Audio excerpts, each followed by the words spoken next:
But it is award season. His season's over. So now we got to give awards. The AP did all their voting. All their ballots have been cast. Congratulations to AP Tone getting that done. That was a tough task. Tough task. Had to watch every single snap of every single player at every single position for every single title. Yeah. Thank you for doing that. And the other 49 AP people like Dan Orlovsky and others, I hope you did the same as Tone, because us watching him take it seriously was actually awesome. Tone, we appreciate you doing that. But it's not just AP that are giving out awards. We got awards to give out too, AJ. You know that. Yeah, I do. What are they? Oh, that's a good question. How about the Everything DB, Darius J. Butler, All Everything DB team? Yeah. Tough to make this team. I'll tell you what, I asked if we needed a first and second string. D-Butt said, nah, I don't want a full first and second string. It's going to be tough to make this team. Now, granted, there's a lot of DBs all around the league. We're appreciative of their services. These are the 5 that made your final 5? Yeah, I go 1 through 5, and then there are 2 rookies that kind of get a rookie of the year. But yeah, it is tough to make the team. It's only 5 spots, and they're a lot of deserving guys. I think Dan O said it earlier. It's tough to even put an all-pro defense together and not put all the damn Texans on there. But we're going to start with a Texan. Second time making the All-Everything DB team. Derek Stingley Jr., one of the best cornerbacks in the league, if not the best cornerback in the league. The only cornerback in the league to have 4+ interceptions in 3 consecutive years. He was drafted number 3 overall and has lived up to the hype. Already got a new contract, becoming one of the highest paid cornerbacks in the league. And we know, we've been around the league for a long time. A lot of times when a player gets that money, gets that first big time life-changing check, it kind of take a year off or kind of have a year where it's kind of a dub. But no, he stepped up big and has been one of the cornerstones of the best defense in the National Football League. It was tough not to put his counterpart on the opposite side of him, Kamari Lassiter. I'm going to already say it right now. He's honorable mention. He should have been on here. But it's tough. It's tough. But speaking of the other corner on this list, I mean, we already showed all 5. We'll go Quinyon Mitchell, sophomore superstar. Congratulations, Quinyon. First rounder a couple years ago out of Toledo. A lot of guys didn't know this guy's name coming out of college, Maction, but he is one of the best press corners, and we know how much of a premium that is, especially in the playoff time. He will lock up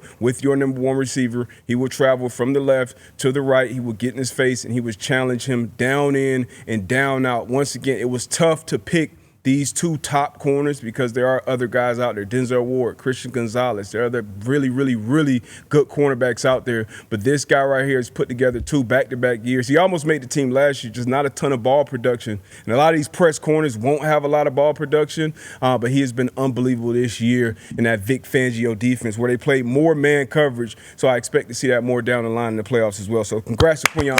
Congrats to the corners.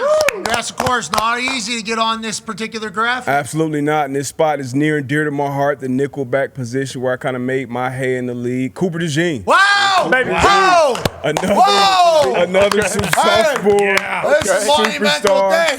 He's breaking barriers, I'll say, on this team for sure. Unbelievable year once again. It took until week 12 this season for Coop to give up his first touchdown in the National Football League. He's become one of the best, if not the best, slot defenders in the league. He can tackle, he can blitz. He's a great pre-snap communicator, and his ball production is going up as well. We all remember the big-time interception, which was his only interception last season in the Super Bowl, which he took back for a touchdown. But he is a physical specimen out there. And once again, communication is key at that nickel position. He can line up. He played some outside corner this year because they needed him, but he's back where he's most comfortable in that slot, and he is an absolute dog. Another sophomore superstar up here with his teammate on this team. Honorable mention for this spot, Jalen Petrie, Marcus Jones. Also had great years in the slot. Congratulations to them.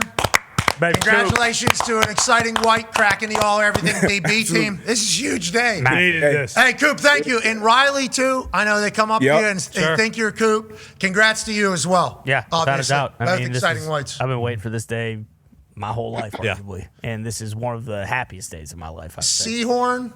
Yep. Eric Weddle.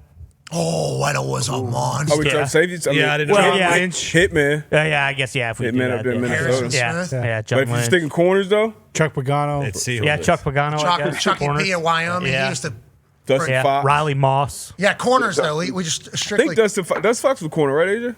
Oh, yeah, corner with me at Ohio State, and then he got drafted by Minnesota. Yeah. And we're just talking about random corners throughout the history. Yeah, we're just random super athletic corners. Yeah. Surprisingly super athletic. Yeah.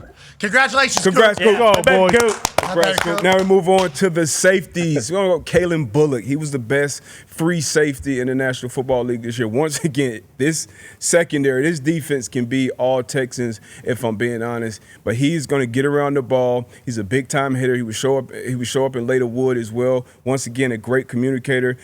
They don't do a ton defensively as far as scheme-wise. They don't try to trick you. This defense just lines up and do what they do. So 4 defenders in that back end who have at least 4 interceptions. That's Kalen, that's Jalen Petrie, that's Kamari Lassiter, and that's Derek Stingley Jr. So they are ball hawks as well as getting after you and laying the wood. They do everything you want to do on the defensive side of the ball, and he was the best free safety in the National Football League this year. So shout out to Kalen Bullock on his first appearance and all everything. Hell yeah, Kalen. 2 Eagles, 2 Texans, and then obviously stud that's been around for a long time. Yep, back-to-back years now for Derwin James, and he could be a slot, he could be a linebacker, he could be a safety. He's Mr. Everything when it comes to the Los Angeles Chargers defense, another pillar on that back end. Also leads all defensive backs in pressures, and he was actually chipped on like 12% of his pressures, which you rarely see safeties getting chipped that much. But he's around the ball, around the line of scrimmage a ton, kind of similar to Kyle Hamilton.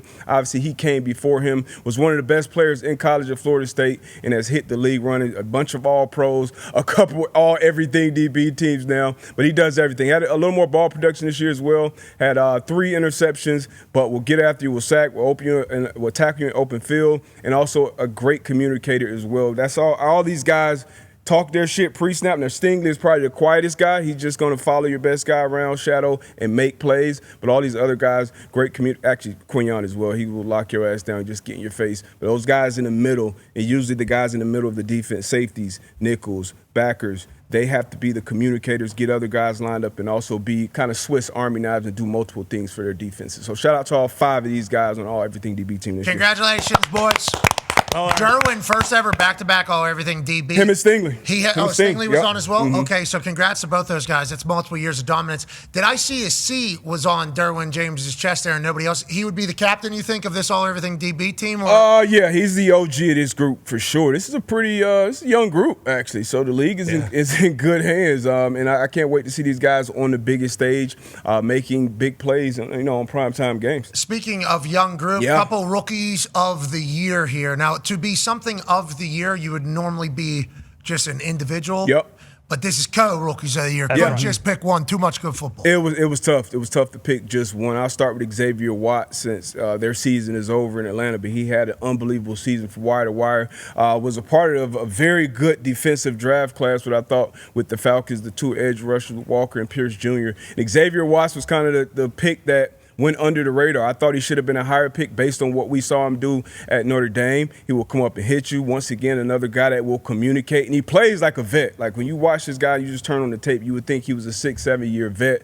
out there with Jesse Bates. He will attack the football, led all rookies with 5 interceptions. He will lay the hat. He will make big-time plays. I can't wait to see this guy's career just ascend down there at Atlanta. He's going to be a good ball player for a long, long time. And then speaking of good ball players, Nick Emenwari, he was a first-round pick and just an absolute playmaker. Once again, just like Derwin James, same number. He's obviously NFC. You got Derwin in the AFC. He will line up all over the defense. He will blitz. He will tackle, and he will get after that football. He's a big. Awesome. I mean, when we think, awesome. when we think about LOB, and you think about Cam Chancellor, and he was kind of the tone setter of that defense. I will put Nick in that conversation. He's one of the tone setters of this defense. You have great players all around that defensive secondary. Yeah. We know Mike McDaniel, he's an absolute madman. They have a great front as well. I think their front is a little better than it was in the LOB days. So they've kind of been carrying this team. Best defense on third down. And Nick Emenwari and what he's able to do in coverage, what he's able to do in the run game, what he's able to do getting after the passer, he's a big reason why this is one of the best defenses in the National Football League as a rookie. We highlighted him at the Combine and coming out of college. Hey, this is probably going to be a guy who does well at the Combine. He was 6'3", 220.